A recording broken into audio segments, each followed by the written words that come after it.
नमस्कार, स्वागत है आपका। मैं हूं अशोक वानखेड़े। पार्लियामेंट का चौथा दिन भी यानी लोकसभा और राज्यसभा का चौथा दिन भी मणिपुर के भेंट चढ़ गया।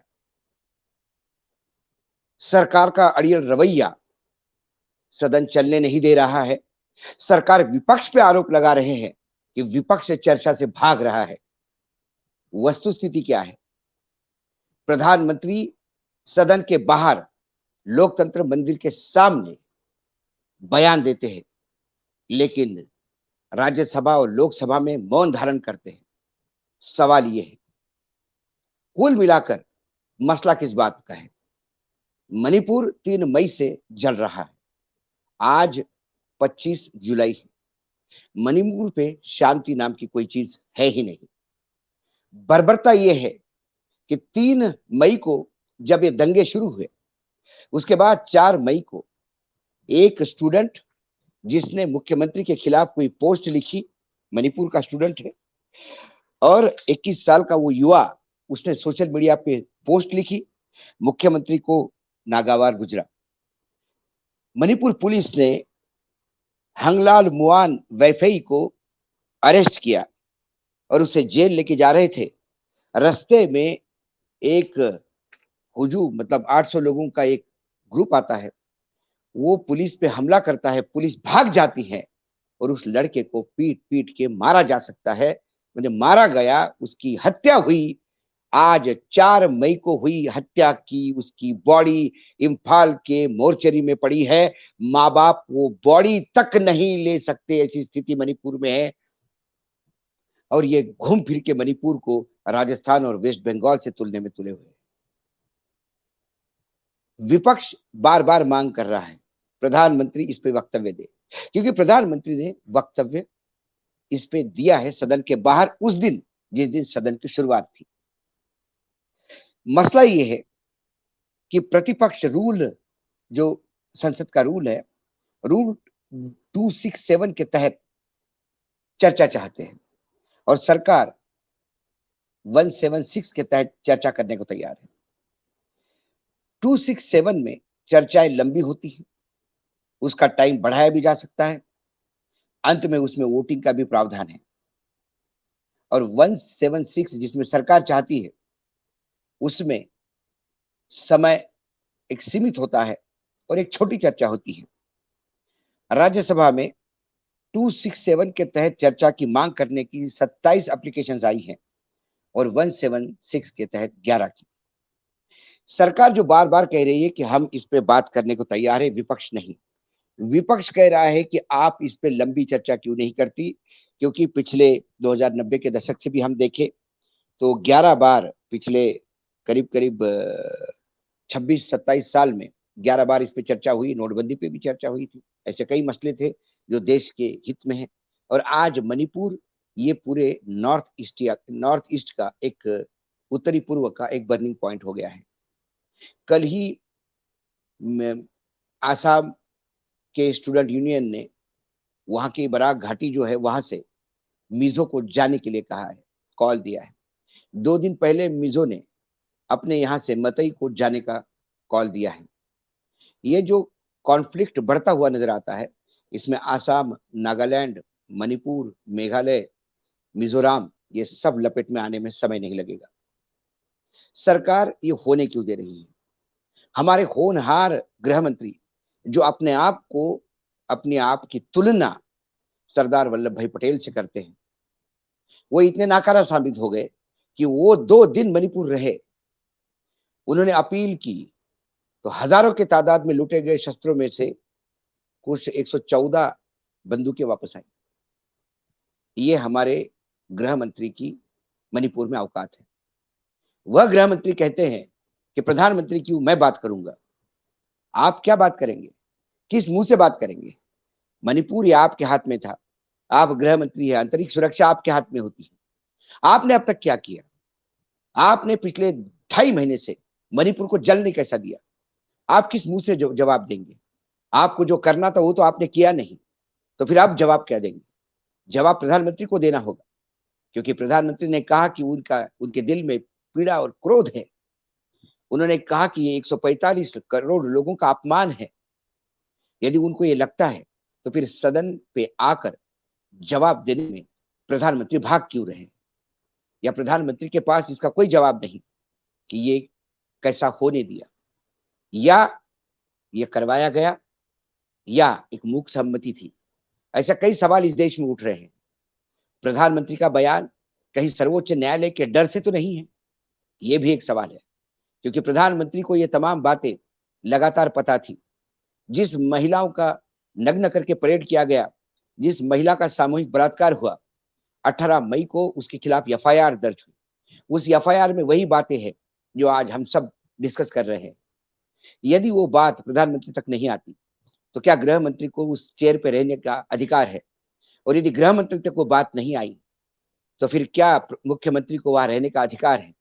ऐसे कई सवाल हैं। ये लोग चर्चा से भाग रहे हैं, लंबी चर्चा से भाग रहे हैं, क्योंकि वोटिंग करना नहीं चाहते। मामला आदिवासियों का है, ये यहाँ तक थमेगा नहीं। छत्तीसगढ़ में भी, बस्तर में आदिवासियों ने, जो सिविल सोसाइटी है, उन्होंने बंद का ऐलान किया। देश के हर राज्य के आदिवासी अपने आप को नॉर्थ ईस्ट के आदिवासियों से जोड़ रहे हैं। यूनिफॉर्म सिविल कोड का मसला अभी समाप्त भी नहीं हो रहा था। जहां आदिवासी क्रोधित थे, तो कहीं बीजेपी ने ये लाइन ली थी कि हम शायद इनके लिए यूनिफॉर्म सिविल कोड से बाहर रखेंगे। लेकिन ये जो हो रहा है, ये महिलाओं का सवाल नहीं है, क्योंकि होनहार मुख्यमंत्री तो ये कहते हैं कि ये एक केस नहीं, ऐसे सैकड़ों केसेस है, जैसे ये बलात्कार और व्यभिचार के जो केसेस हुए हैं। यदि मुख्यमंत्री इतना जानता है कि इतने सारे केसेस हो गए सैकड़ों की तादाद में, ऐसे कई वीडियो है मार्केट में घूम रहे, ऐसा उनका कहना है, तो उसके बाद ये किस मिट्टी के बने हैं, कितनी मोटी चमड़ी के बने हैं जो लगातार सत्ता में बने हैं? और उसके बाद पार्लियामेंट में फिर कल जो हुआ, वो एक काला अध्याय मानता हूं मैं। क्या गुनाह था संजय सिंह का? क्या संजय सिंह ने कौन से अनपार्लियामेंट्री बात की थी? क्या संजय सिंह ने माइक तोड़े थे? क्या संजय सिंह ने किसी के कपड़े फाड़े थे? क्या संजय सिंह ने कुर्सी तोड़ी थी, या संजय सिंह ने सदन की चेयर की तरफ कोई कागज फेंके थे या फाइल फेंकी थी? वो अपने सीट से लगातार गुहार कर रहे थे कि हमें चर्चा चाहिए, प्रधानमंत्री का वक्तव्य चाहिए। प्रधानमंत्री सदन के बाहर यदि वक्तव्य दे सकते हैं, तो सदन के अंदर वक्तव्य देने में क्या शर्म? इस डिमांड पे जब उन्होंने बार-बार अपने जगह पे, सीट पे कह के नहीं सुनी हुई उनकी बात, तो वो वेल में आ गए। क्या वेल में आना गुनाह है? क्या इसके पहले भारतीय जनता पार्टी कभी वेल में नहीं आई? याद करिए उस सुखराम का समय, जब सदन का सदन पूरा सेशन नष्ट करवा दिया था। वही सुषमा स्वराज जी थी, वही जेटली थे, और वही तमाम लोग थे, उनमें से कुछ तो आज भी सदन में बैठे हैं। क्या वो कभी वेल में नहीं आए? क्या वेल में आकर प्रधानमंत्री से वक्तव्य मांगना इतना बड़ा गुनाह हो गया कि आप किसी सांसद को पूरे सत्र के लिए निष्कासित कर दें? निष्कासित करने का मुख्य उद्देश्य किसी को चुप करवाना है, क्योंकि ये सरकार आलोचना सहन करने की आदी नहीं है। ये सरकार सवाल का जवाब देने की आदी नहीं है। ये सरकार सवाल सुनने की आदी नहीं है। सवालों से भागते हैं। ये पहले प्रधानमंत्री होंगे जिन्होंने शायद पिछले 8 साल में एक भी पत्रकार परिषद का सामने फेस नहीं किया भारत के अंदर, मैं बता रहा हूँ। ये परिपाटी है, परंपरा है इस देश की, कि प्रधानमंत्री साल में एक बार देश के तमाम पत्रकारों को एक बार सामने रूबरू होते हैं। ये रूबरू नहीं होते। इनको सवाल जवाब भी देने होते, तो इन्हें फिल्म इंडस्ट्री के कोई एक्टर चाहिए कि जिनको देखने के लिए लोग इन्हें देखें, या इनको सुनने के लिए वो सवाल पूछे जो ये कहते हैं। और फिर सवाल ऐसे ही होते हैं, राष्ट्रीय और विश्व समस्या कि आम काट के खाते हैं, चूस के खाते हैं। प्रधानमंत्री जी विदेश में जाते हैं, वहां सवालों के जवाब देना टालते हैं। वहां किसी ने तीखा सवाल पूछा, तो पूरी एक कमिटी समिति, पूरी एक यूनिट बैठी हुई है कि जो लगातार ट्रोल करते हैं। और उस ट्रोल करने पे जब अमेरिका की सरकार ने तक कहा कि हमारे यहाँ प्रेस की आजादी है, हम किसी को ट्रोल होने नहीं देंगे, तब ये लोग क्या कर रहे हैं?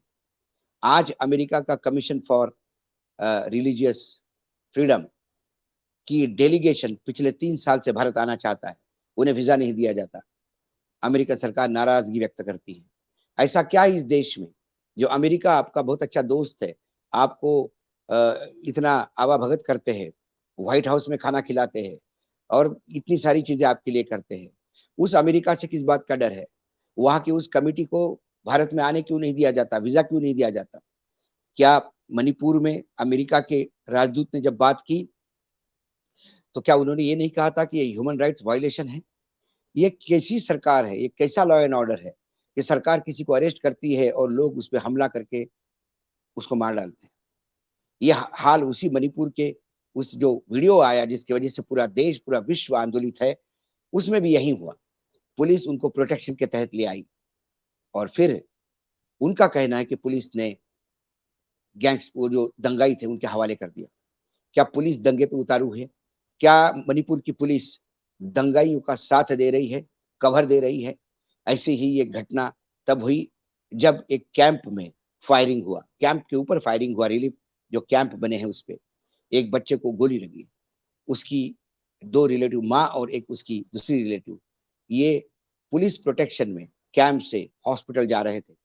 फिर वहीं हुआ, हमला हुआ, पुलिस भाग गई और उस वैन को, एम्बुलेंस को जलाया गया। 2 दिन बाद पुलिस गई तो उनको सिवाय हड्डियों का कुछ नहीं मिला। 2 महिलाएं जिंदा जलाई जाती हैं। एक लड़का इस देश का भविष्य हो सकता है, उसको जलाया जाता है। स्वातंत्र सेनानी के पत्नी को जिंदा मारा जाता है, मतलब जलाया जाता है उसको भी। और जो कारगिल और श्रीलंका में भारत की सेना में देश की सेवा कर रहा था, उसके पत्नी को नग्न करके घुमाया जा सकता है। ये सिर्फ महिलाओं के अत्याचार की कहानी नहीं, ये कहानी वहां पे हो रहे नरसंहार की है। वहां की राज्यपाल अनुसुईया उइके दिन रात गुहार लगा रही है। कई रिपोर्ट्स उन्होंने भेजी। केंद्र सरकार यदि उनको नाकाम समझती है तो उनको वहां से हटाए, और यदि उनको समझती है कि वो इस काबिल है तो उनके रिपोर्ट्स पे केंद्र सरकार संज्ञान क्यों नहीं लेती? फुल पूरा मामला यह है कि मणिपुर सरकार के गले पड़ा हुआ है। मणिपुर के रिपोर्ट से बताते हैं कि क्या वहां क्रिश्चियन कम्युनिटी को और आदिवासियों को खत्म करना है? क्या वहां पहाड़ खाली करवा के वहां की गांजा की खेती पे कोई एक सत्र राज चाहता है? क्या वहां के राजनीतिज्ञों के गांजा के खेती के साथ तार जुड़े हुए हैं? क्या एक ऐसा नेक्सस है जो आसाम, मणिपुर और दिल्ली के नेताओं के बच्चों का एक काकस है जो गांजा की खेती पे कब्जा करना चाहता है? कई एंगल्स है, लेकिन कुल मिला के किसी भी एंगल पे सरकार जवाब देना नहीं चाहती, क्योंकि सरकार के पास जवाब नहीं है। सबसे शर्मनाक बात यह है कि जवाब मांगने वालों को सदन से निष्कासित किया जाता है और सरकार के मंत्री जिनके जिनका काम है पार्लियामेंट सुरक्षित रूप से चलाना, संसदीय कार्य मंत्री, वो इतनी शर्मसार बात कहते हैं। वो कहते हैं कि विपक्ष इसलिए भाग रहा है क्योंकि राजस्थान और वेस्ट बंगाल का भी जिक्र होगा। विपक्ष इसलिए नहीं भाग रहा है कि राजस्थान और वेस्ट बंगाल का भी जिक्र होगा। यहाँ पे बलात्कार हर साल होते हैं, हर राज्यों में होते हैं, हर राज्य हर साल आंकड़े प्रसिद्ध होते हैं, कभी किस राज्य में ज्यादा, कब किस राज्य में कम। लेकिन जो मणिपुर में हो रहा है, क्या वो बंगाल की तुलना हो सकती है? जो राजस्थान में हुआ, क्या उसकी मणिपुर के साथ तुलना हो सकती है? क्या कभी बंगाल और राजस्थान में पुलिस ने प्रोटेक्शन में आए हुए लोगों को हुजूम एक आता है और उनको लूट के ले जाता है और उनकी हत्या कर देता है? ऐसे कितने राज्य में हुआ? क्या प्रहलाद जोशी बता सकते हैं? दुर्भाग्य है, हमारे यहाँ सत्ता पक्ष में एक इतना मद चढ़ा हुआ है कि पता नहीं, उनको लगता है कि इस देश का संविधान की कोई औकात नहीं, इस देश में विपक्ष की कोई औकात नहीं, इस देश में या आम आदमी के जीवन की कोई औकात नहीं। 700 किसान मर जाते हैं और प्रधानमंत्री कहते हैं मेरे लिए मर गए क्या? ये संवेदनशीलता है हमारे देश के, हमारे अभिभावकों की। ऐसे में विपक्ष आंदोलित नहीं होगा तो क्या होगा? मणिपुर ये मात्र उन महिलाओं की इज्जत का सवाल नहीं, मणिपुर एक ऐसा फोकल पॉइंट बना है जहां सरकार का भागना मुश्किल है। महाभारत में एक वस्त्रहरण ने महाभारत की दिशा बदल दी थी और कौरवों को अपना ताज खोना पड़ा था। क्या एक बार फिर मणिपुर द्रौपदी जैसा काम हुआ है? क्या मणिपुर द्रौपदी बन के इस वर्तमान महाभारत में एक नई पटकथा लिखने जा रही है? विपक्ष तो आंदोलित होगा। इस देश का ऐसा कौन सा इंसान है जो मणिपुर की घटनाएं सुनने के बाद आंदोलित नहीं होता? क्या याद करिए, उस माँ-बाप के बारे में सोचिए कि पिछले 2.5 महीने से उनके बेटे का शव मोर्चरी में पड़ा हो और पिछले 2.5 महीने से वो इंतज़ार कर रहे हैं कि उसका अंतिम संस्कार कैसा करें। लेकिन क्या हालात ऐसे हैं कि वो अपने घर से जाके उस शव को भी ले सकते हैं। यह है मणिपुर की सच्ची कहानी। ये मणिपुर को रेखांकित करता है। ये बता देता है कि सरकार के हाथ से चीज़ें निकल चुकी हैं। समय आ गया है कि राष्ट्रपति शासन लागू करें। लेकिन डबल इंजन की सरकार है। डबल तरीके से, डबल ताकत से वहाँ लोगों को रौंद रही है और देश देख रहा है। देश की कई जनता का कई रूप होते हैं। लोग बोलते नहीं, लेकिन जब समय आता है, तो लोगों ने इंदिरा गांधी जैसे ताकतवर महिला को भी आपातकाल के बाद घर बिठा दिया था। अघोषित आपातकाल ये देश समझ रहा है। प्रधानमंत्री को वक्तव्य देना होगा और नहीं तो फिर मुझे लगता है कि आने वाले समय तक 11 तारीख तक ये सदन ऐसा ही चलेगा। करोड़ों रुपए लगते हैं, सदन पे रोज खर्चा होता है और इस सदन में चर्चाएँ होती हैं, देश की समस्याओं के बारे में, आम आदमी की समस्याओं के बारे में, देश के विकास को लेके। यदि सदन ही नहीं चला, तो फिर चुनाव क्यों करवाएँ? सदन ही नहीं चला, तो फिर ये सफ़ेद हाथी हम पाले क्यों? और सदन चलने देना, ये पक्ष का काम है। विपक्ष तो सवाल पूछेगा और ज़ोर से पूछेगा, क्योंकि देश में समस्याएँ हैं।